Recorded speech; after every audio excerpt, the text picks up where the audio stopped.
No nii, meil paigalduses järjekordne auto, tegemist C-klassiga, V205 Kere, 2016 aasta auto, vahetame ära multimeedia, saab olema selline.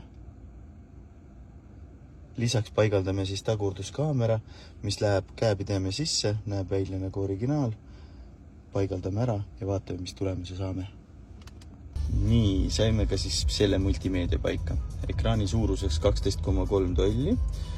Saab kasutada nii Android autot kui Apple CarPlay'd. Waze'i kasutamise võimalus siis, internetiraadiote kasutamise võimalus. Lisaks on võimalik siis kuulata sõnumeid, WhatsApp, Viber näiteks. Samuti lisasime siis tagurduskaamera. Lisaks toimib autol ka täitsa oma NBT süsteem.